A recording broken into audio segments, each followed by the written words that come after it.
Minggu pagi pukul 5, terjadi kebakaran di pasar tradisional Pasar Bawah di Kota Bukit Tinggi, Sumatera Barat. Api diduga berasal dari korsleting hubungan pendek arus listrik di toko pedagang bumbu masak. Pedagang yang mengetahui kejadian menyebutkan kebakaran diketahui pertama kali oleh pedagang lontong yang saat melihat asap pekat mengepul dari arah toko pedagang santan. Tak lama kemudian api terlihat membakar toko di sekitarnya. Pas dia buka kedai arah kamari ko ha, nampak dia nyosok di kedai nimun tu. Nimun santan ko ha. Dia penyo kami sedang di pantai. Pas Ramadan kami tiba siko, agak kami gate ko mencari api dah ada leh. Api udah besar. Alah. Itu sampai ke mana tuh kebakarannya tuh? Katanya Ya. tentang Aji TSTR kali. 3 unit pemadam kebakaran diturunkan untuk memadamkan api. Petugas Dinas Pasar Kota Bukit Tinggi mencatat setidaknya 11 kios yang ludes terbakar, diantaranya kios pedagang santan, bumbu masak, kios pedagang plastik, dan kios ikan kering. Kronologisnya kurang lebih setengah 5 pagi ini mulai hidup. Api bermula dari kios PND kalau nggak salah, kurang lebih 11 kios yang terbakar. Tidak ada korban dalam kejadian ini, kerugian diperkirakan mencapai 800 juta rupiah. Penyebab pasti kebakaran masih dalam penyelidikan polisi. Dari Bukit Tinggi, Sumatera Barat, Wahyu Sikumbang, iNews melaporkan. Pemirsa, Gunung Semeru di Lumajang, Jawa Timur Minggu pagi kembali erupsi dengan meluncurkan awan panas sejauh 7 km dengan amplitudo maksimal mencapai 35 mm. Tim reaksi cepat Badan Penanggulangan Bencana Daerah atau BPBD Lumajang bersiaga mengantisipasi peningkatan aktivitas Gunung Semeru.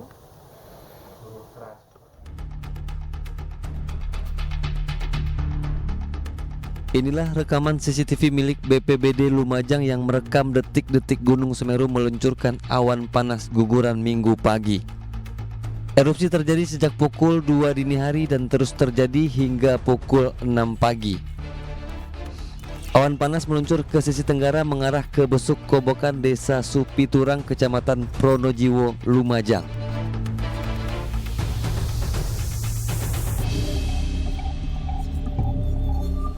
Berdasar rekaman seismograf, terekam dengan amplitudo maksimal mencapai 35 mm. Sumber awan panas guguran berasal dari tumpukan material di ujung lidah lava dari puncak kawah Jongring Saloko. Jarak luncur berkala mulai dari 4,5 hingga 7 km. Laporan dari pos pantau gunung api di Gunung Sawur pada hari ini 4 Desember 2022 terjadi peningkatan aktivitas Gunung Semeru berupa erupsi yang disertai dengan awan panas guguran. Jadi awan panas guguran itu dimulai diinformasikan pada pukul 02.46 waktu Indonesia Barat dini hari tadi. Kemudian awalnya terjadi APG kecil-kecil, kemudian ketinggian antara 500 sampai 1.500 meter.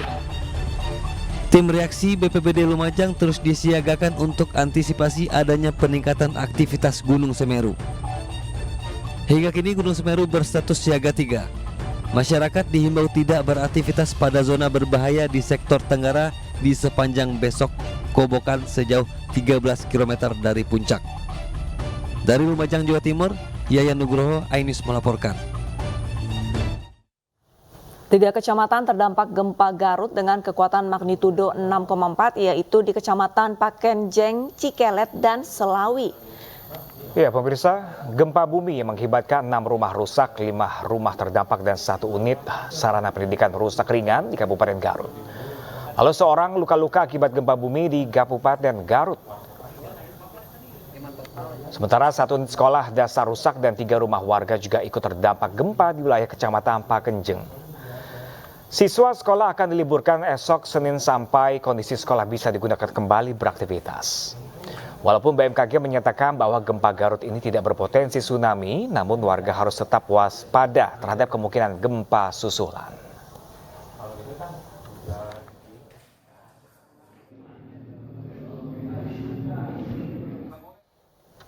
Ya, pemirsa, untuk mengetahui sejauh mana dampak gempa Garut kemarin sore, pemirsa, bermagnitudo 6,1, kita sudah terhubung dengan rekan I Solihin langsung dari Garut, Jawa Barat.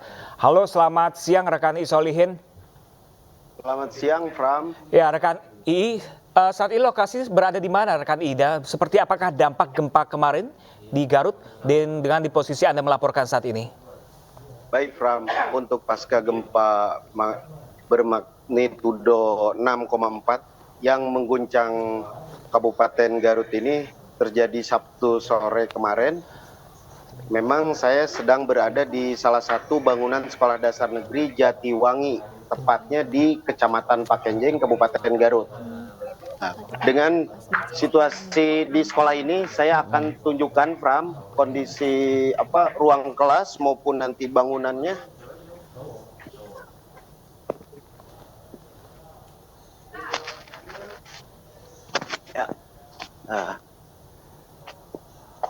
Ya, situasi ruangan kelas yang berakibat gempa kemarin, ada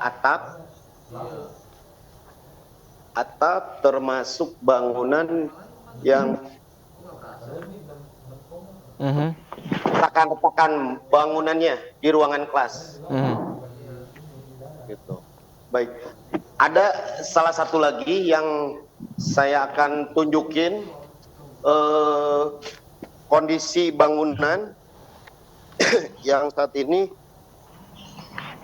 roboh akibat gempa yang kemarin dengan kondisi seperti ini. Saat ini. Ini bagian belakang atau bagian apa ini rekan I ini? Kebetulan berada di dekat dapur dan toilet gitu, Pram. Hingga saat ini berarti para siswa diliburkan dari akademi sekolah. Ya, baik. Untuk para siswa kebetulan kan saat ini di hari Minggu mungkin libur. Nah, untuk kelanjutannya besok seperti apa rekan I? Saya sempat bertanya ke salah satu pihak sekolah, rencananya memang masuk seperti biasa begitu. Masuk seperti biasa di lokasi sekolah ini atau di tempat lain? Ya, paling dialihkan ke bangunan yang lain. Nah, untuk bangunan yang lain rekan I, ini sudah dicek belum dengan pihak sekolah? Adakah keretakan di sana untuk mengantisipasi tindakan atau ada gempa susulan yang mungkin akan merobohkan sekolah kembali? Setelah saya ngobrol sama pihak sekolah, memang untuk antisipasi ada, cuman untuk melakukan pelajaran, para siswa akan terus seperti biasa, begitu, Pram. Baik, terima kasih banyak I Solihin atas laporannya dan selamat bertugas kembali. Pemirsa, gempa bermagnitudo 6,1 mengguncang Kabupaten Garut, Jawa Barat Sabtu kemarin. Ya, pemirsa, sebuah rumah dan warung pun di Kabupaten Garut ambruk. Pemilik rumah dan warung terluka akibat tertimpa reruntuhan bangunan.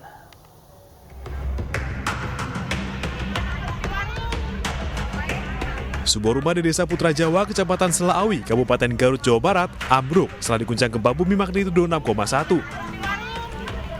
Tak hanya rumah, sebuah warung juga rusak. Pemilik rumah dan warung pun terluka di bagian kepala karena tertimpa reruntuhan bangunan. Korban langsung dibawa ke Puskesmas Selaawi untuk dirawat. Tak hanya di Garut, sebuah rumah di Kampung Gunung Karigil, Kota Tasikmalaya, Jawa Barat juga rusak akibat diguncang gempa. Akibatnya pemilik rumah harus mengungsi. Jadi tidak ada korban luka, ya? Apalagi jiwa ya kan ya.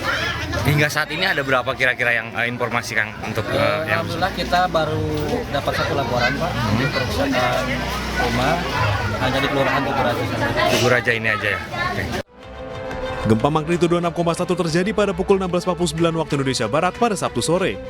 Titik gempa berada di 52 km barat daya Kabupaten Garut, Jawa Barat dengan kedalaman 118 km dan tidak berpotensi tsunami. Sejauh ini belum ada laporan korban jiwa akibat gempa ini. Dari Garut dan Tasikmalaya, Jawa Barat, Solihin, Asep Juharyono, iNews melaporkan. Gempa bermagnitudo 6,1 mengguncang Garut, Jawa Barat pada Sabtu kemarin pemirsa. Dalam 1 bulan, gempa bumi mengguncang sejumlah wilayah di Jawa Barat dan kami sudah terhubung langsung bersama Kepala Pusat Gempa Bumi dan Tsunami BMKG, Bapak Daryono. Selamat siang Pak Daryono. Selamat siang, Mbak. Pak Daryono, ini sudah kali kedua wilayah Jawa Barat ini dilanda gempa. Ini sebenarnya apa yang mempengaruhi Jawa Barat ini bertubi-tubi terjadi gempa di sana, Pak Daryono? Iya, Mbak. Jadi ini adalah sebuah konsekuensi kita tinggal di batas lempeng tektonik ya, di mana lempeng Australia menunjam ke bawah Jawa Barat, sebelah Jawa. Dan di situ ada bidang kontak antar lempeng yang disebut sebagai tsunami megatrust, tetapi lempeng yang tertunjam itu masih terus ke bawah sampai ke bawah Jawa Barat di bawah megatrust, dan disitulah kemarin terjadi deformasi atau patahan dari lempeng Australia ini dan memancarkan gelombang gempa berkekuatan 6,1. Nah, gempa ini kita menyebutnya sebagai gempa di dalam lempeng Australia, gempa lempeng. Gempa di dalam lempeng atau intraslab earthquake ya. Ada ahli juga menyebut namanya ini Benioff earthquake. Jadi ini memiliki karakteristik ground motion atau guncangan yang sangat kuat, lebih kuat dari gempa-gempa sekelasnya untuk sumber gempa lain. Ya, Pak Daryono, gempa yang terjadi di Garut kemarin ini apakah dipengaruhi juga dengan gempa sebelumnya yang ada di Cianjur beberapa pekan lalu, Pak? Antara gempa Garut dan gempa Cianjur tidak ada hubungannya karena berbeda sumber dan berbeda mekanisme. Berbeda lempeng dengan kata lain. Ya, kalau di Cianjur itu gempa kerak dangkal, gempa permukaan yang ada di lempeng Eurasia, lempeng Asia di Jawa Barat. Tetapi kalau gempa ini adalah gempa yang bersumber pada lempeng Australia yang menunjam ke bawah Jawa Barat dan patah di kedalaman 108 km dan memiliki spektrum guncangan yang sangat luas sampai Jawa Timur. Baik, sementara itu Pak Daryono, untuk perbedaan kedalaman, kalau misalkan gempa Cianjur ini kan 10 km, sedangkan untuk gempa Garut ini lebih dari 100 km. Ini dampak untuk di permukaan ini seberapa parah, Pak? Ya tentu saja lebih parah yang kedalaman 10 km yang di Cianjur. Dan gempa di Garut ini sebenarnya bisa berpotensi merusak karena cukup dalam 109 km, maka teratenuasi atau terserap oleh lapisan bumi. Tetapi seandainya berkedalaman 60 saja bisa terjadi kerusakan yang cukup banyak. Pak Daryono, ini mengingat kerusakan yang cukup meluas sekali dan 1 bulan terakhir ini Jawa Barat diguncang gempa. Imbauan untuk warga seperti apa Bapak agar terjadi mengantisipasi adanya korban jiwa kembali, Bapak? Iya, bagi masyarakat Jawa Barat ini adalah sebuah risiko tinggal di daerah batas lempeng, di mana sudah banyak sekali patahan aktif, sehingga masyarakat dalam membangun bangunan harus memiliki struktur yang kuat karena gempa tidak memudah, tidak melukai, tapi bangunan yang roboh itu yang menyebabkan. Sehingga juga perlu belajar cara selamat saat terjadi gempa, bagaimana evakuasi, merencanakan tata ruang yang berbasis risiko gempa, dan perlu ada edukasi terus-menerus terkait dengan potensi gempa ini. Dan kalau belum bisa membangun bangunan dengan bangunan tahan gempa yang strukturnya kuat, bangunlah bangunan ringan dari kayu dan bambu yang didesain menarik. Baik, terima kasih banyak Pak Daryono, Kepala Pusat Gempa Bumi dan Tsunami BMKG. Semoga masyarakat ini segera langsung mengantisipasi jika ada goncangan ataupun gempa, cek kembali kondisi rumahnya ya. Langsung keluar dari bangunan ataupun dan pasca gempa mungkin cek lagi kondisi rumahnya seperti apa, apakah ada keretakan agar nanti ada gempa susulan kembali tidak terjadi hal yang tidak diinginkan. Ya, terima kasih banyak Pak Daryono. Ya, pemirsa, gempa Garut terasa hingga Tasikmalaya, Jawa Barat. Atap rumah salah seorang warga ambruk, penghuni rumah harus diungsikan ke rumah kerabat.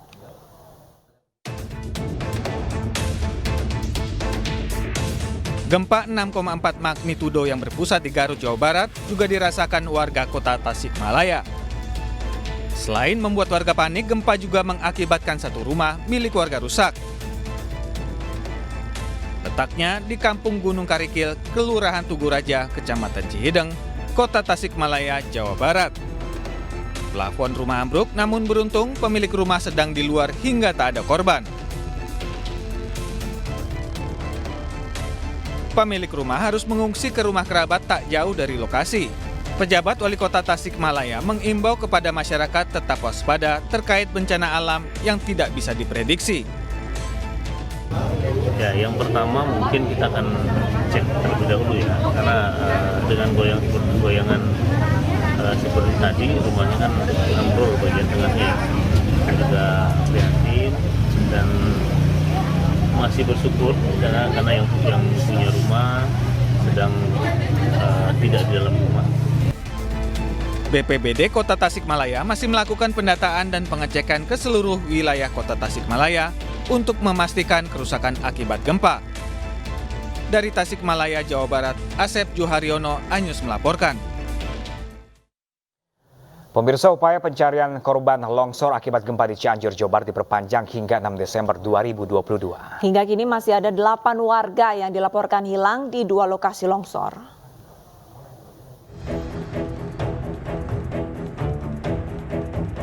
Pencarian korban longsor akibat gempa Cianjur, Jawa Barat terus dilakukan hingga memasuki hari ke-13. Total 3 jenazah berjenis kelamin perempuan ditemukan tim SAR gabungan di 2 lokasi. 2 diantaranya ditemukan di Desa Cidil, sementara 1 lainnya di Warung Sate Sinta, Cugenang. Dengan penemuan ini, pencarian korban gempa Cianjur pun diperpanjang hingga 6 Desember 2022. Pencarian korban hilang itu kami mengusulkan kepada Basarnas untuk diperpanjang lagi 3 hari setelah 2 kali perpanjangan. Jadi Basarnas sudah kami akan juga melakukan koordinasi untuk pencarian ini dilakukan semaksimal mungkin sampai para korban yang hilang itu bisa ditemukan. Hingga hari Sabtu, tercatat total 334 orang meninggal dunia akibat gempa Cianjur. Sementara 8 korban lainnya masih dinyatakan hilang. Dari Cianjur, Jawa Barat, Budi Setiawan, iNews melaporkan. Ya, pemirsa, di akhir pekan ribuan warga datangi Taman Mini Indonesia Indah versi baru. Informasi selengkapnya akan kami hadirkan usai jeda.